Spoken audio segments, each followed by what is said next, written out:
আমাদের কি বলেছে সেটা একটু দেখা যাক। একটি বৃত্তের ব্যাস 12 সেন্টিমিটার হলে এর পরিসীমা কত?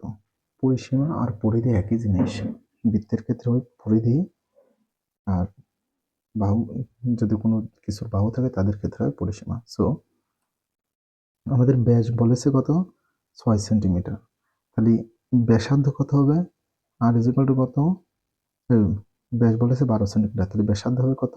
6 সেন্টিমিটার। আর পরিসীমার সূত্র কি? 2 পাই আর।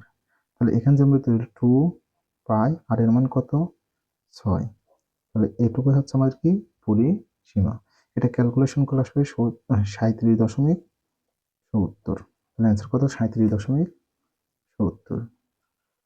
এবার দ্বিতীয় নম্বর দেখো তোমাদের বইয়ের কত, এটা আমরা করছি কত? 16.3-এর। একটি বর্গের অন্তর্বৃত্ত, তাহলে একটা বর্গ এর অন্তর্বৃত্ত, অন্তর্বৃত্ত মানে এটা 4 বাহুকেই স্পর্শ করে। সরি, এটি যদি একটা বর্গ হয়, অন্তর্বৃত্ত হচ্ছে এমন, এটা বল, এটা তার বর্গের কেন্দ্র।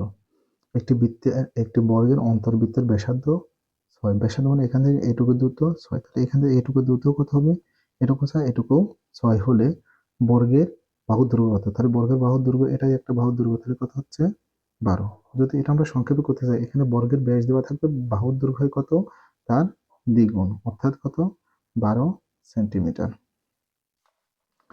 এখন আমরা বইয়ের 100 নম্বর, আমরা ধারাবাহিক কত? 3 নম্বরে।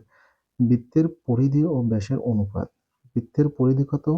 2 পাই আর। আর ব্যাসের অনুপাত কত? ব্যাসকে 2 আর।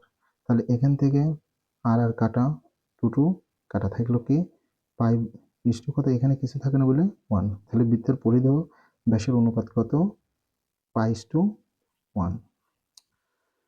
একটি বৃত্তের কেন্দ্রস্থ কোণ কত? 144 এবং ব্যাসার্ধ কত? 10 সেন্টিমিটার হলে বৃত্তচাপের দৈর্ঘ্য কত? বৃত্তচাপের দৈর্ঘ্য চাইছে, তাহলে এটি বৃত্ত, এর কেন্দ্রে কোণ কত? এইটুকু কত? 144 ডিগ্রি। বৃত্তচাপের দৈর্ঘ্য কত? এখানে যদি এ ধরে এটি, বি ধরে এটি, যদি 0 ধরে, মূলবিন্দু হচ্ছে 0, অর্থাৎ বৃত্তের কেন্দ্র। এখন এখান থেকে এটুকু দূরত্ব হয়েছে 10 সেন্টিমিটার, এটা হবে কত? 10 সেন্টিমিটার। তাহলে এই যে বৃত্তচাপ, অর্থাৎ এর থেকে বৃত্ত দূরত্ব বা বৃত্ত থেকে এর দৈর্ঘ্য কত জানতে চাই। তাহলে এটা আমরা কি করতে পারি? এখানে যত ডিগ্রি কোণ দেওয়া থাকবে সেই ডিগ্রিকে আমরা কি করব? ভাগ করব। ভাগ করব কত দিয়ে? 360 ডিগ্রি দিয়ে। ভাগ করার পরে এটার সাথে গুণ করতে হবে কিন্তু 2 পাই আর এই এখানে যে ব্যাসার্ধ দেওয়া থাকবে সেই ব্যাসার্ধ। তাহলে এটা ক্যালকুলেট করলে আমরা পাবো 25 দশমিক সামথিং। আর এটু সমান কত হচ্ছে? 8 পাই। তাহলে অ্যান্সার হচ্ছে 8 পাই। এবার আসি 102 নম্বর বা আমাদের সিরিয়ালের 5 নম্বর। বৃত্তের ব্যাস, বৃত্তের ব্যাস কত?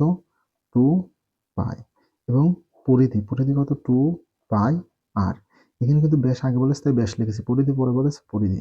তাহলে 2 কাটা, পাই আর আর কাটা, তাহলে কি হচ্ছে? এপিস কিছু থাকছে না 1 আর এপিস থাকছে কত? পাই। তাহলে বৃত্তের ব্যাস ও পরিধির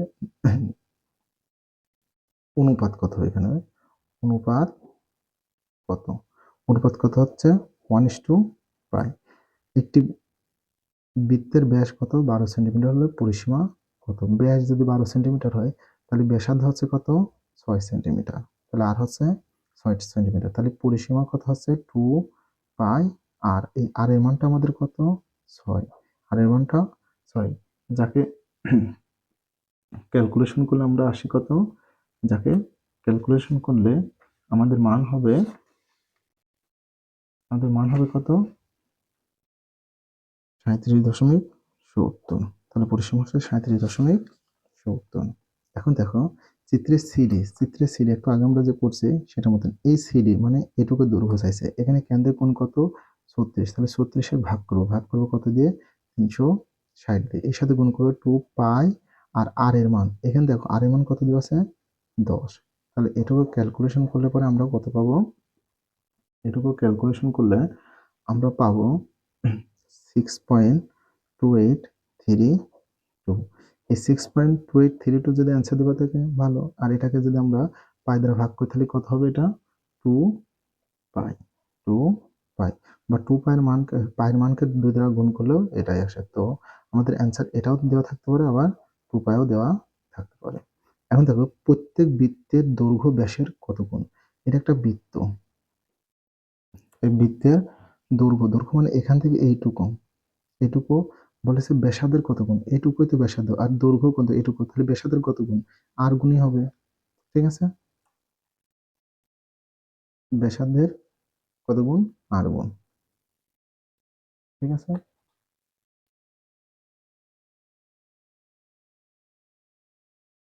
একটি বৃত্তের ব্যাস 26 সেন্টিমিটার হলে এর ক্ষেত্রফল কত? এ মানে ক্ষেত্রফল, এখানে ক্ষেত্রফলও দেওয়া থাকবে, আর এ মানে এরিয়া মানে ক্ষেত্রফলও দেওয়া থাকতে পারে। ঠিক আছে, তো এখানে লেখাটা এও দেওয়া থাকতে পারে, আর ক্ষেত্রফলও দেওয়া থাকতে পারে। তাহলে ব্যাস যদি হয় 26 সেন্টিমিটার, তাহলে ব্যাসার্ধ কত হবে? ব্যাসার্ধ আর ইজিকাল টু কত? এই 26 2 দ্বারা ভাগ, তাহলে কত হচ্ছে? 13। আর বৃত্তের ক্ষেত্রফল কত? পাই আর স্কোয়ার, তাহলে এই পাই আর এর মান কত? 3. এই আর এর মান হচ্ছে 13। তাহলে এটা ক্যালকুলেট করলে আমাদের আসে 530.93, 530.93। পাই মিটার পরিধি বিশিষ্ট বৃত্তের ক্ষেত্রফল কত? এই যে আমরা 107 নম্বর, আর আমাদের সিরিয়াল কত? 10 নম্বর। বইয়ের কত? 106 নম্বর, আমাদের সিরিয়াল 9 নম্বর। পাই মিটার পরিধি বিশিষ্ট বৃত্তের ক্ষেত্রফল কত? পাই মিটার পরিধি, পরিধি কি আমরা জানি 2 পাই আর, আর এই পরিধির মান কত? পাই। ঠিক আছে, তাহলে এই পাই কারা? তাহলে থাকছে কত? 2 আর ইজিকাল টু কত? এই বেশি কিছু থাকছে না বলে 1। তাহলে এখানে আর এর মান কত? আর এর মান হচ্ছে 1/2। আর ক্ষেত্রফলের সূত্র কি? পাই আর স্কয়ার না? তাহলে এই পাই আর এর মান কত? 1/2, এরপর স্কয়ার স্কয়ার, তাহলে কত হচ্ছে? পাই গুণন 1/4, যার মান কত হচ্ছে? 1/পাই ডিভাইডেড 4, পাই ডিভাইডেড 4, যার মান হচ্ছে পাই ডিভাইডেড 4। ঠিক আছে, এখন আমরা এগুলো শর্টকাটে করতে, পাই মিটার পরিধি বিশিষ্ট বৃত্তের ক্ষেত্রফল, পাই মিটার পরিধি দেওয়া থাকলে ওর আর এর মান হবে 1/2, আর এর ক্ষেত্রফল এটাকে স্কয়ার করলে হচ্ছে পাই/4।